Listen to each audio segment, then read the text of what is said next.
नमस्कार। आकाशवाणी जयपुर अजमेर से प्रस्तुत हैं प्रादेशिक समाचार।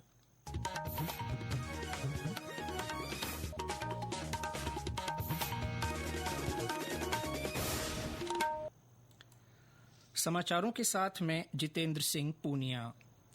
केंद्रीय मंत्रिमंडल की बैठक नई दिल्ली में चल रही है। प्रधानमंत्री नरेंद्र मोदी इसकी अध्यक्षता कर रहे हैं।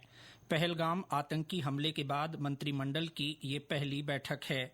मंत्रिमंडलीय सुरक्षा समिति की बैठक भी आज ही होने की संभावना है। प्रधानमंत्री नरेंद्र मोदी ने अक्षय तृतीया के अवसर पर सभी को शुभकामनाएं दी हैं। एक सोशल मीडिया पोस्ट में उन्होंने कहा कि मानवता को समर्पित ये त्योहार सभी के लिए सफलता, समृद्धि और खुशी लेकर आएगा। साथ ही यह अवसर विकसित भारत के निर्माण की सामूहिक प्रतिबद्धता को शक्ति प्रदान करेगा। आखातीज के अवसर पर प्रदेश में भी वैवाहिक आयोजन और मांगलिक कार्यक्रम हो रहे हैं। चूरू के खानसोली गांव में खेजड़ी वृक्षों की पूजा की गई। वहीं किसानों ने हल और विभिन्न कृषि उपकरणों की पूजा की। इसके साथ ही प्रदेश भर में आखातीज पर संभावित बाल विवाह की आशंका के मद्देनजर सभी जिलों में विशेष सतर्कता बरती जा रही है। उत्तराखंड में चार धाम की यात्रा आज से शुरू हो गई है। उत्तरकाशी जिले में स्थित गंगोत्री और यमुनोत्री मंदिर के कपाट श्रद्धालुओं के लिए खोल दिए गए हैं। वैदिक मंत्रोच्चार और अन्य धार्मिक अनुष्ठानों के बीच कपाट खोले गए। केदारनाथ धाम के कपाट शुक्रवार को और बद्रीनाथ धाम के रविवार को खुलेंगे। इस बीच उत्तराखंड सरकार ने यात्रियों की सुरक्षा, यातायात प्रबंधन, भीड़ नियंत्रण, स्वास्थ्य और सफाई के लिए व्यापक व्यवस्था की है। इधर प्रदेश में झुंझुनू जिले के नवलगढ़ कस्बे में स्थित बद्री नारायण मंदिर के पट भी खोल दिए गए हैं। इस मंदिर को साल में सिर्फ अक्षय तृतीया के दिन ही खोला जाता है। मंदिर में सुबह से ही श्रद्धालुओं का तांता लगा हुआ है। विश्व ऑडियो विजुअल एंटरटेनमेंट शिखर सम्मेलन वेव्स 2025 कल से मुंबई के जियो वर्ल्ड कन्वेंशन सेंटर में शुरू होगा। पहली बार आयोजित यह 4 दिवसीय कार्यक्रम श्रव्य दृश्य और मनोरंजन उद्योग के भविष्य पर चर्चा के लिए वैश्विक मंच प्रदान करेगा।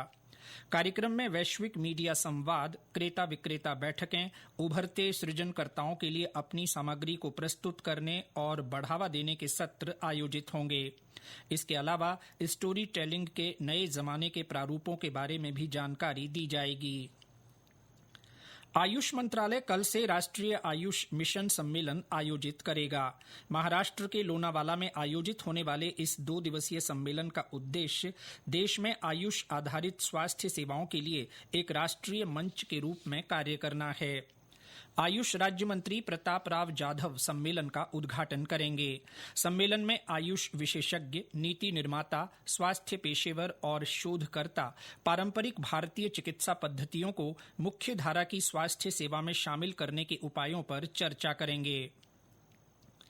प्रदेश के राणा प्रताप सागर बांध में अब मध्य प्रदेश के गांधी सागर बांध से पानी छोड़ा जाएगा।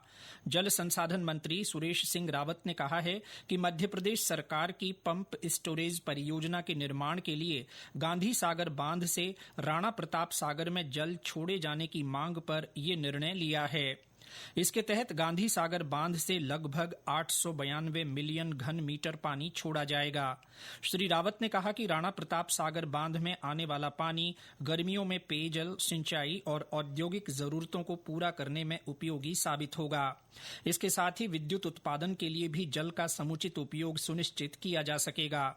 उन्होंने उम्मीद जताई कि भविष्य में भी दोनों राज्यों के बीच जल संसाधनों के समुचित प्रबंधन और उपयोग के लिए समन्वय बना रहेगा। प्रदेश में तेज गर्मी का असर बरकरार है। मौसम विभाग ने आज बाड़मेर, जैसलमेर और जोधपुर जिलों में कहीं कहीं हीट वेव दर्ज होने की संभावना जताई है। इसके साथ ही एक नए पश्चिमी विक्षोभ के प्रभाव से जोधपुर और उदयपुर संभाग में दोपहर बाद कहीं कहीं बादल छाए रह सकते हैं।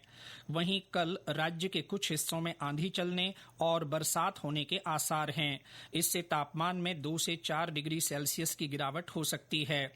इस बीच विभाग की ओर से जारी आंकड़ों के अनुसार पिछले 24 घंटों में 46.3 डिग्री सेल्सियस के साथ जैसलमेर सबसे गर्म स्थान रहा। इसके साथ ही प्रादेशिक समाचार बुलेटिन समाप्त हुआ। हमारा अगला बुलेटिन शाम 6:30 बजे प्रसारित होगा। नमस्कार।